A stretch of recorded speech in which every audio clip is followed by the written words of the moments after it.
Imagine the torment of living a dual existence, the dread of the next transformation that comes with the full moon's rise.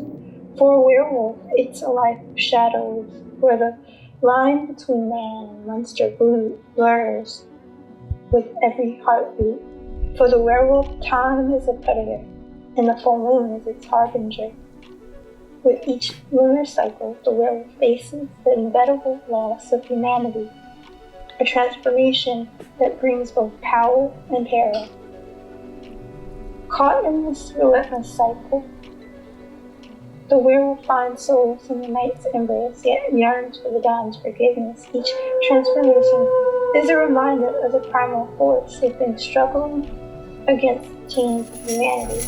It's a battle fought in the silence of the mind, where each victory is fleeting, and every defeat leaves scars on the soul. So what does the werewolf crave to do? They race against time to find a cure. The stakes are high, and the journey is fraught with peril as the clock ticks by. The search is more than just a simple quest, for a cure is a battle for identity, for peace, and for a chance to live free from the curse's chains. But can they find one in time, or even at all? In this video, we will not only delve into my work-in-progress werewolf novel, Werewolf's Quest, but first we will explore the race against time and what it means for a werewolf, the stakes a werewolf faces, and going about to search for a cure, and why, how, and why the cure quest scene is written in fiction, along with examples of wolves in fiction and their quest for the cure. To answer the question, why would a werewolf race to find the cure? What is the race against time for the werewolf? It is a pressing deadline, the ticking clock, the time limit within which the werewolf must find a cure. In werewolf fiction, the race against time is typically characterized by a few key elements: the full moon, finding a cure, preventing harm, and personal struggle. With the full moon, the transformation of a werewolf is often tied to the lunar cycle, creating a predictable yet inexorable deadline for characters to act before the next full moon. While finding a cure, characters may be in a desperate search for a cure before the next transformation, which could lead to irreversible consequences or expose their secrets to the world. Werewolves and those around them often work against the clock to prevent the werewolf from harming others during the uncontrollable state of transformation. Their personal struggles might get in the way as they struggle with their own nature, seeking redemption or a way to control their transformation before they lose their humanity completely. These elements create tension and urgency, driving the narrative forward as characters confront their fate. So now that we know what is the race against time for the werewolf, why would the werewolf search for a cure going against time? Well, a werewolf might seek a cure for several reasons: regaining control, returning to normalcy, avoiding stigma, and the physical and psychological toll. Being a werewolf often means losing control during transformations. And that leads to unintended harm for themselves or others. So finding a cure could help them regain control over their actions. They could return to normalcy because the life of a werewolf is very isolating and disruptive, affecting relationships and everyday activities. A cure could allow them to return to their normal life. A cure could also allow them to avoid stigma, where werewolves are often feared or misunderstood in society or within the context of the story itself. When they find a cure, it can help them avoid this stigma. One of the main reasons for them to find a cure that deals with their physical toll is that the transformation process is very painful or exhausting, and a cure can relieve the physical distress. They won't have to worry anymore. That also ties into the psychological toll. There is often constant pressure on the werewolf character, and that's very profound. like the burden of anticipation, the anxiety and paranoia that they face, isolation and loneliness, the identity crisis, exhaustion, hope and desperation, resignation. With the burden of anticipation, as the full moon approaches, the werewolf is often burdened with the weight of anticipation. It's the knowledge that the humanity is slipping away with each tick of the clock and can lead to a preemptive sense of loss and mourning for the human side. Therefore leads to an identity crisis where they're caught between two worlds, the struggle.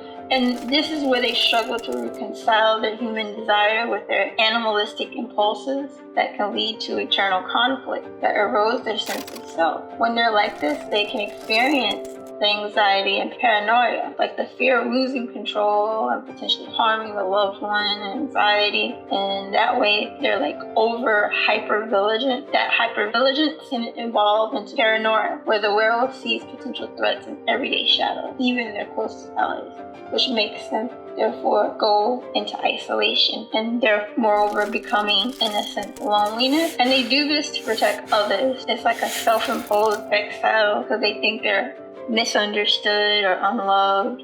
And so they're reinforcing this belief that they are indeed like the so-called monster. And then that leads to resignation. Over time, the werewolf might come to accept their fate. However, this resignation might be like mistaken for peace. And it's not really good because it often is like a facet that hides the resigned despair that they have of not surrendering to the beast within. And so then they therefore face the exhaustion, the cynical nature of their transformation, which is physically and mentally exhausting. The recovery for what they're going through leaves little time before the dread of the next full moon, creating a tiring existence with no respite whatsoever. So their hope and desperation, they have little of. Their search for a cure can be a double-edged sword. Their hope can lead to failure to find the solution, and their next transformation can make them even be in deeper despair and desperation. These are some of the psychological toil that they can face. It's a constant battle against time, where this psychological resilience is tested at every turn, and the quest for normalcy is a relentless pursuit that is shadowed by their transformation, in most cases, the lunar cycle.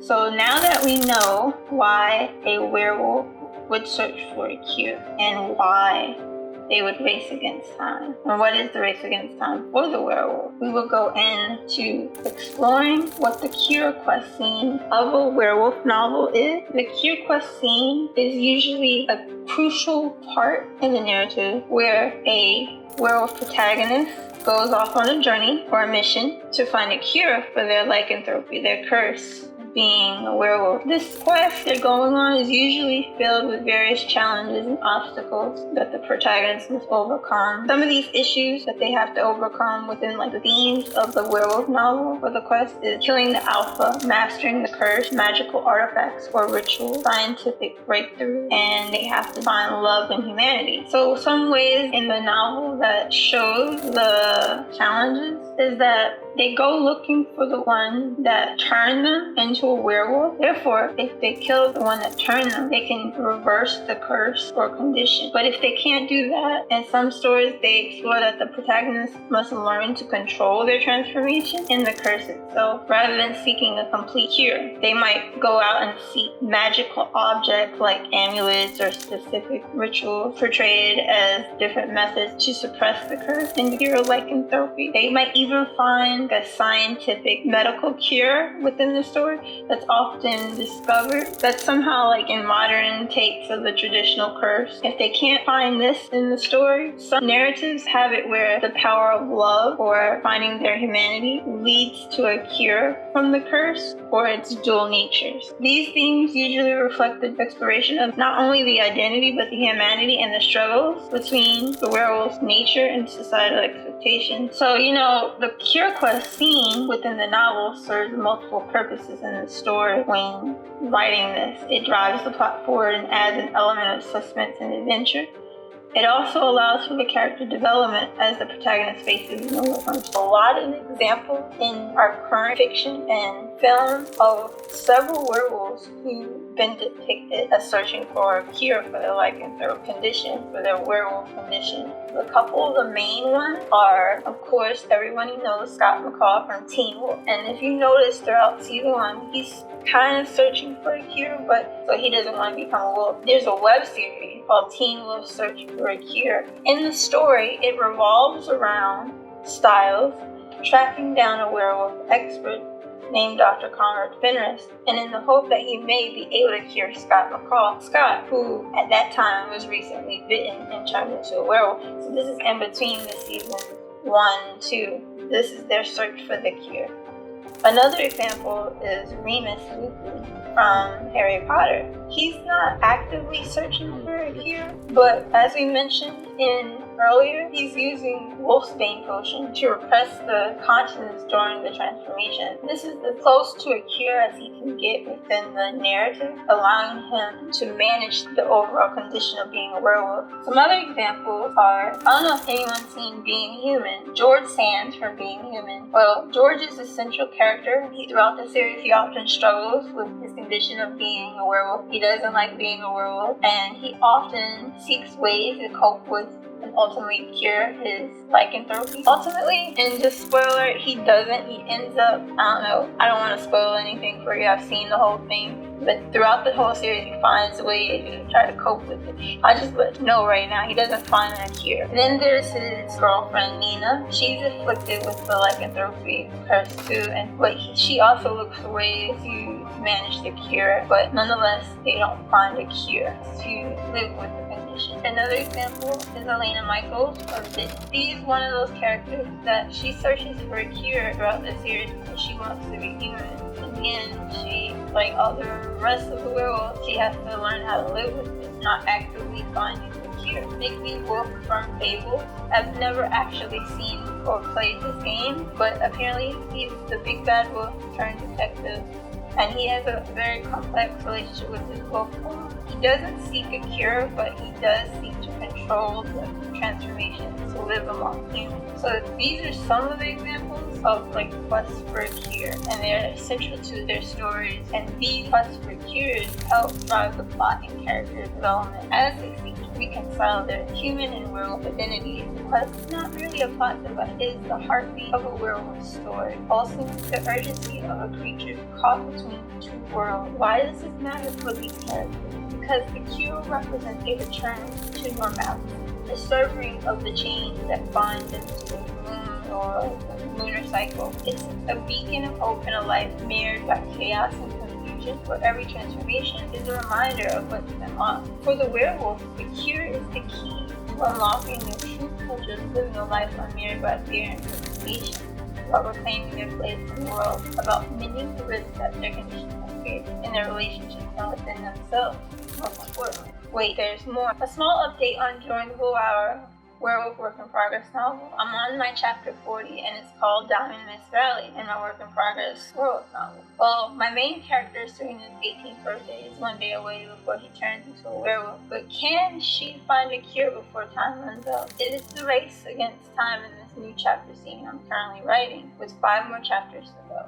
This chapter and scene begins sometime later after, well, of course, my chapter 39. Serena wanders this empty, dark road, unable to trust anyone after the pack's betrayal, and begs her spirit guide for a cure because my main character does not want to become a werewolf at all. Spirit guide tells Serena that there is one cure, but it's not truly a cure. My character Serena is quick to jump onto it and demand that her spirit guide tell her what and where the cure is. The spirit guide tells Serena exactly that. The cure is deep in a valley that sparkle like diamonds. Serena is encountered by Adrian, her love interest, who tries to get her to leave the mountain with him. She refuses to leave with him, but insists he come with her to find the cure over the other end of the mountain. She speeds away and he trails after her. Oh, I'm not finished yet with this chapter. However, there will be an immense cure quest into this unknown valley searching for this cure. This will be the only chapter in my Work in Progress novel that will so far to delve into other supernatural creatures that live and hide in the desert besides the werewolves. And then these creatures do not want Serena to get this cure, which is the cure is the poppy plant serum that I mentioned in other videos. If you like this werewolf fact video and you want to see more werewolf lore and content involving my work in progress, join the Blue Hour, hit that like and subscribe button to this YouTube channel, and then head over to my website to join the Werewolf Pack newsletter. But first, let's start a dialogue.